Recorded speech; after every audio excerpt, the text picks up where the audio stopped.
Hello student. तो class 9th का जो हमारा साउंड चैप्टर चल रहा था फिजिक्स का, तो उसका हम अगला लेक्चर देखते हैं। तो अगला लेक्चर में है क्या, 2 लेक्चर में पूरा चैप्टर कंप्लीट है, उससे ज़्यादा उस चैप्टर में कुछ नहीं पढ़ना है, ज़्यादा कुछ भी नहीं है, ठीक है। तो आज हम समझाते हैं। तो कल हमने क्या बताया था आपको कि वेव कितने टाइप्स के होते हैं, साउंड कैसे काम करता है, यूज क्या क्या हैं उसके, और यही सब चीज़ें हमने पढ़ाई थी पिछले कक्षा में, पिछले लेक्चर में। और हम आज के लेक्चर में पढ़ाएंगे इको किसको कहते हैं।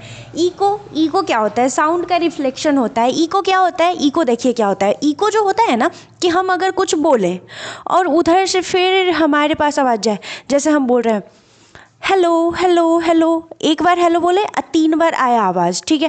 तो वो किसी चीज़ से टकरा कर अगर आवाज़ फिर से आप ही को सुनाई दे, तो उसको हम इको कहते हैं, जिसे कि हम रिफ्लेक्शन ऑफ साउंड कहते हैं, ठीक है। Reflection of sound.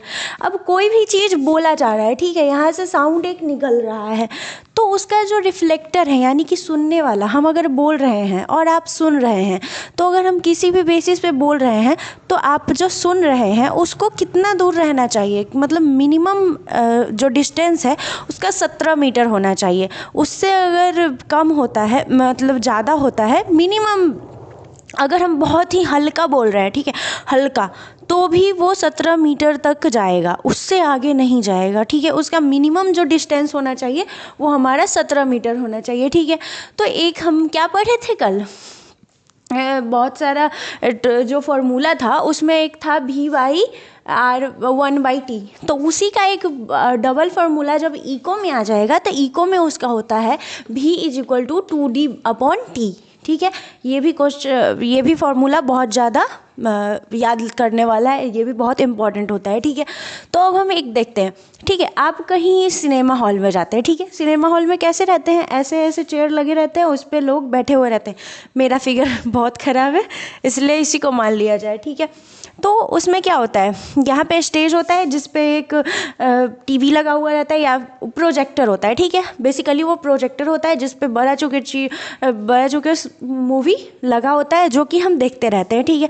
तो वहाँ से आवाज़ आती है, ऐसे आती है, और उसका कर्व्ड होता है जो सिनेमा हॉल रहता है, उसका जो आप ऊपर सीलिंग देखेंगे ना, तो वो कर्व्ड रहता है, ठीक है, कर्व्ड, ठीक है। कर्व्ड इसलिए रहता है कि स्टेज का जो आवाज़ है वो ऐसे जाए और वहाँ से टकरा कर इको कर हमारे कान तक सुनाई दे, ठीक है। तो वो हो गया।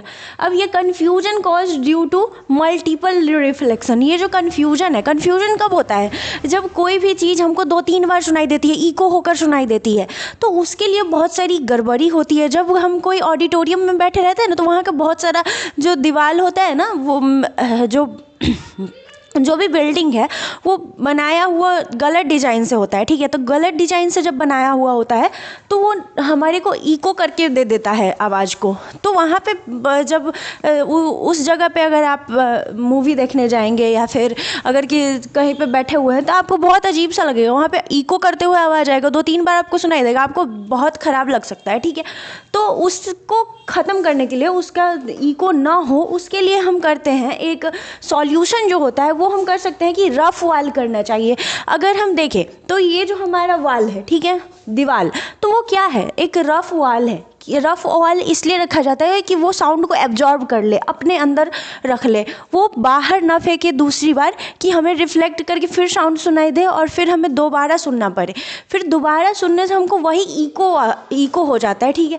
तो सॉल्यूशन है हमारा रफ वॉल बना लेना है, स्टेप्ड फ्लोर बनाना है। ये स्टेप्ड फ्लोर होता है, किसी भी ऑडिटोरियम में जाएंगे आप या फिर सिनेमा हॉल में, तो उसमें स्टेप्ड होता है, यहाँ पे स्टेप, एक स्टेप, दूसरा, फिर ऐसे, ठीक है। इसी पे चेयर्स लगे हो रहते हैं जिस पे लोग बैठते हैं, यहाँ पे अलग, यहाँ पे अलग, यहाँ पे अलग, यहाँ पे अलग, और स्टेज का अलग, ठीक है। तो ऐसे बना हुआ रहता है स्टेप्ड फ्लोर, जिसके कारण यहाँ पे आएगा, हमारे यहाँ पे एब्जॉर्ब हो जाएगा, ठीक है।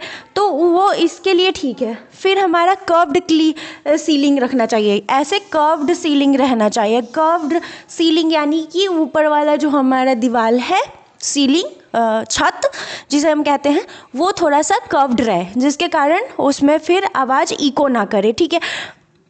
जो कि ऑडिटोरियम में ये सब कर दिया जाता है, जिसके कारण ऑडिटोरियम में हमारा इको नहीं होता है।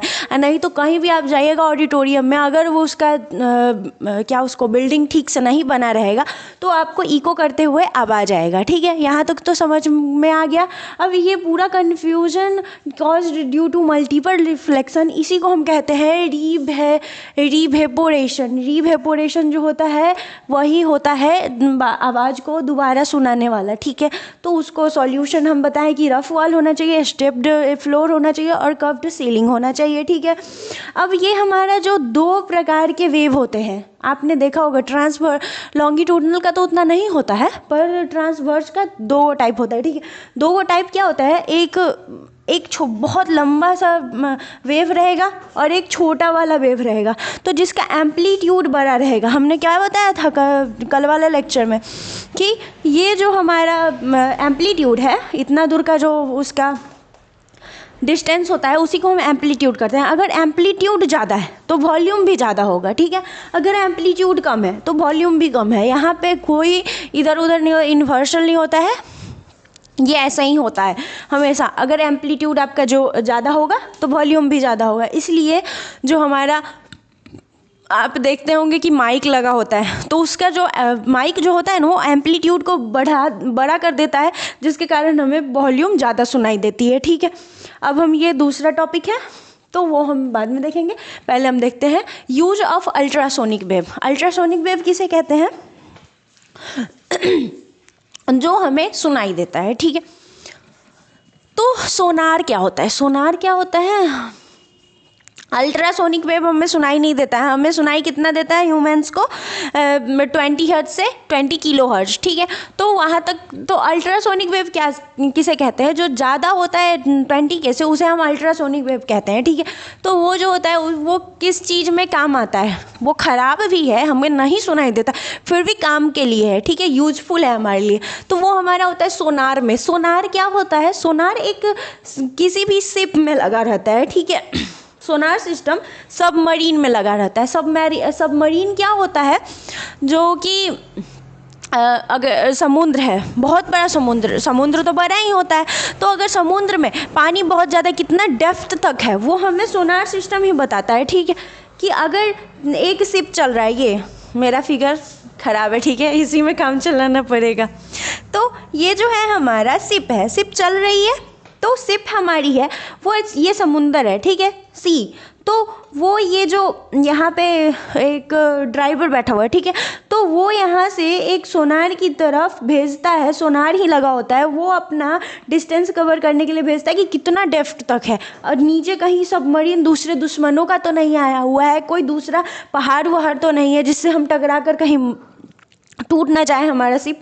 तो उससे बचाने के लिए ये फिर सोनार भेजता है कि वो थोड़ा ही डेप्थ है, ठीक है, हम लोग चल सकते हैं। तो वो रेंजर एक्सेप्ट करता है, फिर वो आगे बढ़ती है शिप। ठीक है, तो यही हमारा सोनार सिस्टम का काम होता है, जो कि अल्ट्रासोनिक वेव के कारण होता है। ठीक है, अब हम देखते हैं echolocation by bats. Echolocation by bats, bats क्या होते हैं?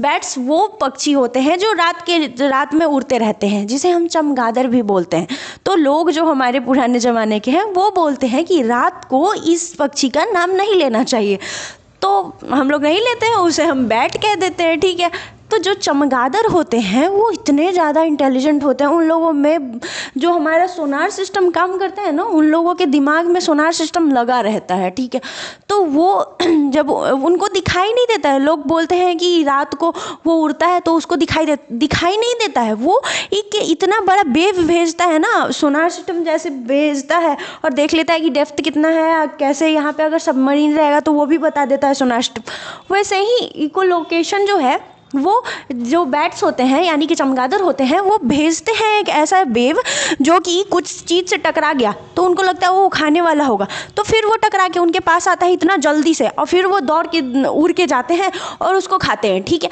अगर वो ऐसा ना कर पाए, अगर वो रात को उड़ते रहते हैं, कैसे उड़ते रहते हैं? वो देख लेते हैं अपना वेव भेज कर कि कहीं कुछ सामने तो नहीं है, और उतना जल्दी उन्हें माइंड में सब डेवलप हो जाता है और वो उड़ पाते हैं, खा पाते हैं, कोई भी चीज़ खा लेते हैं, जैसे कीड़ा मकोड़ा सब चीज़ वो रात को ही करते हैं। ठीक है, तो क्यों करते हैं? क्योंकि उनका सोनार सिस्टम बहुत अच्छा है, ठीक है, बहुत ज़्यादा अच्छा है। उनके पास अल्ट्रासोनिक वेव भगवान ने उन्हें माइंड में सेट कर दिया है, ठीक है। तो हमारा है यूएसजी। यूएसजी क्या होता है? अल्ट्रासोनोग्राफी। अल्ट्रासोनोग्राफी क्या होता है? अल्ट्रासोनोग्राफी तब होता है जब कोई भी लेडीज़ प्रेग्नेंट होती है। तो प्रेग्नेंट होती है तो उनके पेट में जो बेबी होता है, भ्रूण, वो कैसा है, उसको कैसे रखना है, वो कितना डेवलप हो रहा है, कैसे हो रहा है, वो डॉक्टर्स लोग उसे बुलाते हैं प्रेग्नेंट लेडीज़ को कि आइए हम आपको बताते हैं कि आपका बेबी कैसा है। हर महीने चेकअप के लिए बुलाया जाता है। वही अल्ट्रासोनोग्राफी वो करते हैं जिसमें पता चलता है कि बेबी कैसा है, क्या, और वहीं से पता चलता है कि बेबी लड़का है या लड़की है। वो सब अल्ट्रासोनिक वेव में पता चल जाता है, अल्ट्रासोनोग्राफी में, ठीक है। और किडनी स्टोन, कोई भी पेट में स्टोन हो जाता है या फिर कुछ भी, ये सब देखने वाला अल्ट्रासोनोग्राफी ही होता है। एसएसजी का मशीन होता है, वो अलग अलग होता है, सब चीज़ को चेक करने वाला, वो सब देखने वाला होता है, ठीक है। अब हमारा है detection of flows in big machine and parts. ये जो detection of flows in big machine and plant, ये जो है वो भी अल्ट्रासोनोग्राफी के ही कारण होता है। अगर हम कहीं जा रहे हैं, ठीक है, हम बहुत बड़ा कंपनी खोले हैं, उसमें बहुत सारा मशीन सब है, ठीक है, मशीन है, और वो मशीन हमको टूट गया है, ठीक है। अब हमें पता करना है कि वो टूटा कैसे, हमको तो नहीं पता चलेगा, पर जब हम बाहर लेकर जाएंगे उसे, तो एक बहुत ज़्यादा पैक्ड एक शीशा होता है, उसमें अल्ट्रासोनोग्राफी से वेव प्रोड्यूस किया जाता है। अगर वहाँ से अलग से निकल जाता है तो वहाँ पे पता चल जाता है कि वो वहाँ पे ख़राब हो चुका है, ठीक है। ख़राब होने के बाद वो वहाँ से पता करता है, ठीक है।